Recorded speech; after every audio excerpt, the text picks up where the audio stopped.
Well, that Jake Ritzoff case got dismissed, but he still broke the honor code, so he'll still be suspended and he'll still be out of here. I still stand by my decision to say, oh, for this head! We don't need him. The quarterback was the issue anyway. We have everything good except for that quarterback position. Sataki! Hopefully Trace Brigay or McKay Hillstead will step up and actually be a little better than Mr. Retzler, but I can't be too cocky here. We have a good defense. We have a pretty solid offense besides that one position. It's going to come down to whether the quarterback is at least going to be decent. Because we should win like 8 games with a decent quarterback. With a bad QB, I see the worst that we finish is like 6-6 or 7-5. Do still expect us to be Big 12 title contenders this upcoming season. Welcome back to Grizzly Talks Football. I'm the Grizz, and we got Big 12 standing predictions. I'm excited to do this conference because this was probably the most chaotic one, if you remember from last year. That's why the Big 12 media decided to quit doing this. As soon as Arizona State went from being predicted to finish last in the conference to winning it, they just rage quit and said, we ain't doing this shit no more. Which is where I will come in. If you haven't already, make sure you check the links in the description to my socials and also to the entire playlist for Season 2, so you can check every single episode so you're caught up, and you also have it for future episodes. Don't forget to hit the red subscribe button and hit the notification bell so you don't miss a single one of my videos, and it helps the channel a lot. Without further delay, let's get to some Big 12 standing predictions. Here we go, ladies and gentlemen. I see 16 Big 12 teams, so these are the tiers. Let's get this started already. It did last at number 16. I'm actually going to go with the Arizona Wildcats. These guys really went from 10-3 with Jed Fish to 4-8. With a head coach by the name of Brent Brennan. I don't think he's going to get any better. Noah Fafita, I am so sorry, but you're probably not going to be unlocking your full potential anytime soon with that guy as a head coach. Sorry, Noah Fafita, you're not going to get your full potential unlocked with that guy as a head coach. At least I don't think you will. Let's see if he does improve, but Jeff Fish was the Arizona football for a time. Up next, number 15, I gotta go with Mike Gundy's squad and Oklahoma State. I just don't think they're getting any better with him. I don't think they're going to do as bad as Arizona because Mike Gundy is still a good head coach at the end of the day, but he's not getting any younger. Let's be real here. I think Oklahoma State needs to move on from him. Up next at number 14, we have, oh boy, the UCF Knights with Scott Frost as their new head coach. His last tenure with UCF, he led them to a 13-0 record of 2017, including a win over Auburn in the Peach Bowl. That was great news, but now he's going to have to try to do almost the exact same thing, but in a power conference level. Hopefully he can make the 12-team playoff, but it's going to take some time, though. You remember the last tenure for Scott Frost. His first season, they won 6-6. They improved from their 0-12 season from 2015. So don't rush them. It's going to take time. Up next at number 13, I'm sorry, I got the Cincinnati Bearcats. I know you can't see it, but that is Cincinnati. Freaking black background covering up the Cincinnati logo. You could kind of see it if you look a little closer, but not exactly. Cincinnati improved a little bit in 2024, going from 3-9 to 5-7, but I feel like there's just all the teams that are above them are actually better than them.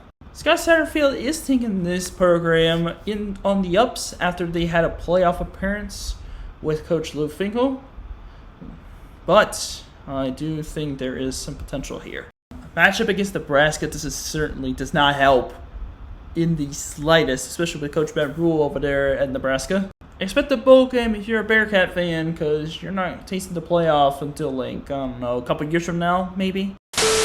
Moving on to number 12, I am going to go with Rich Rodriguez in his return at the West Virginia Mountaineers.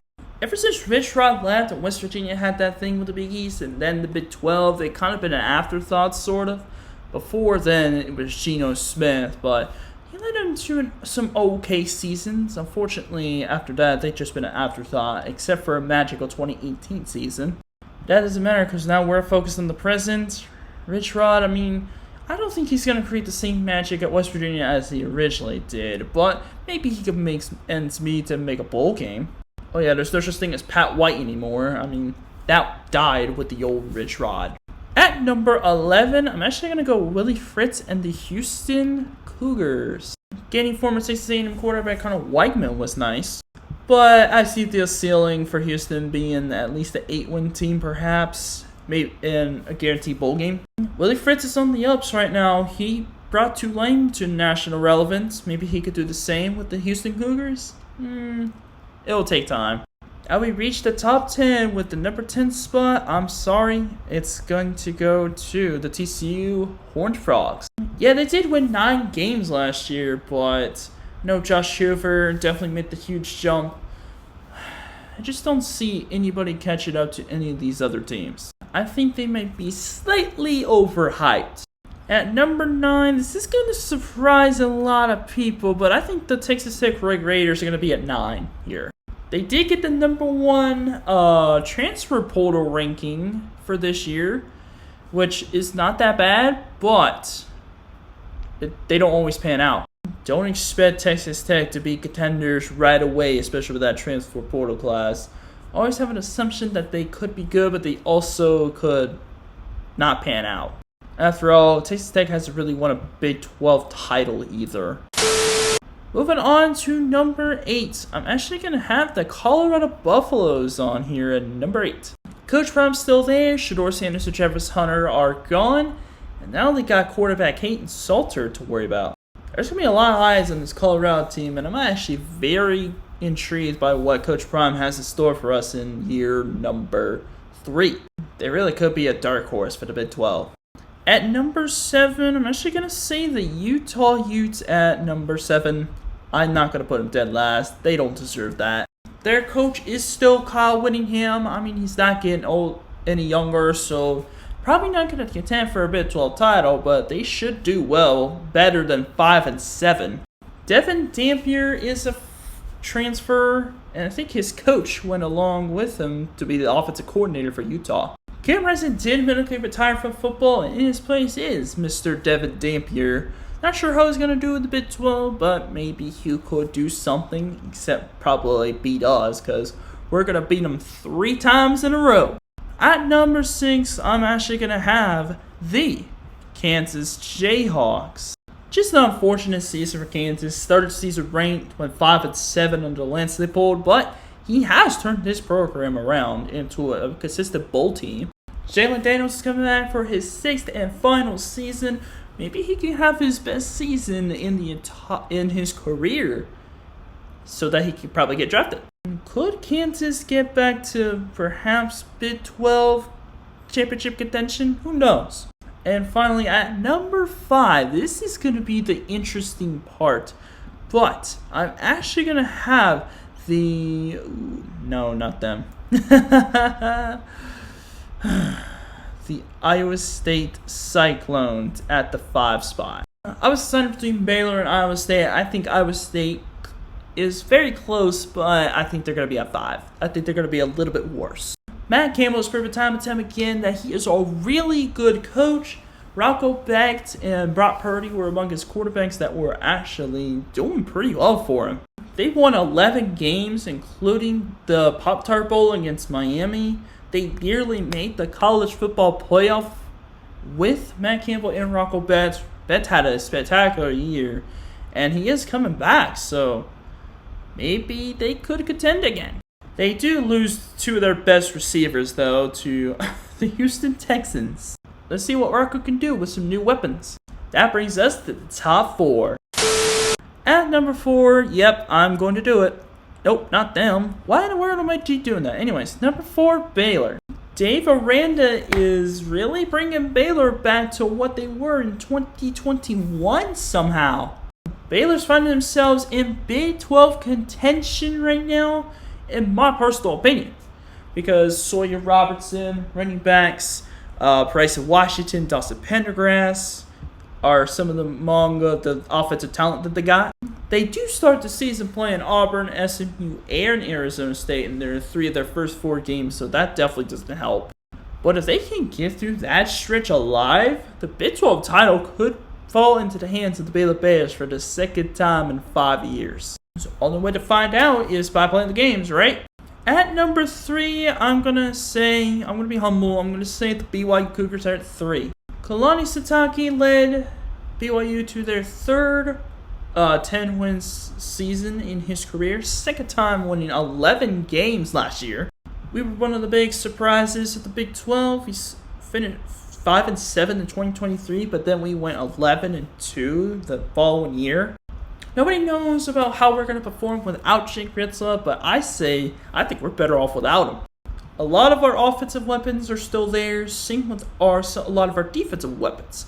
We got a defensive tackle who's projected to be a draft pick, drafted in the NFL, should I say. Our linebacker core is back. Cornerbacks are the main concern for me on defense.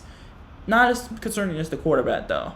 If one of our quarterbacks, like I said before, can actually be at least decent, we should be able to win 10-plus games, maybe 9, and perhaps contend for a Big 12 title again.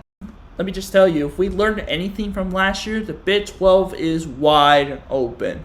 At number 2... oh, this is going to be interesting to say. This could really piss off a lot of people, but I think number 2 is going to be Arizona State. An 11-3 season, a playoff Big 12 champs. I say they're going to be right back in contention, especially with guys like Sam Levitt and Jordan Tyson coming back. I do have to wonder if they're going to have a rushing game again now that Cam Scadaboo's gone. The Scada show came to an end at Arizona State, and now it's on the Giants. Good luck, Sun Devils. I'm rooting for you. And number 1, that leaves the Kansas State Wildcats as the number 1 team for me in the Big 12. Avery Johnson's back. Dylan Edwards is back. This offense is about to be loaded. Don't get me started on the defense. And they also avoid Arizona State, so they don't have that tough of a schedule in the Big 12. They're going to Dublin against Iowa State. They're also got a road trip to Baylor and a homestand against Texas Tech. They get through that stretch, they could be right in the thick of the things for their second Big 12 title in 4 years. Yeah, because they beat TCU in the Big 12 championship game in 2023. First championship of the decade. We learned anything from last year, like I said. Anything of it to win the Big 12. Yeah, this is what I'm saying. Kansas State might win the Big 12 this year. Good luck to everybody in the Big 12, except for Utah. That's going to do it for the Big 12 conference standings predictions for 2025. And that's going to do it for this episode of Grizzly Talks Football. If you enjoyed this episode, make sure you give it a big thumbs up. Hit the red subscribe button down there somewhere. Hit the notification bell so you don't miss a single one of my videos. This is the Grizz signing off for now, and until next time, I'll see you guys later. Peace, love, keep the Grizzly vibes with you at all times. Take care.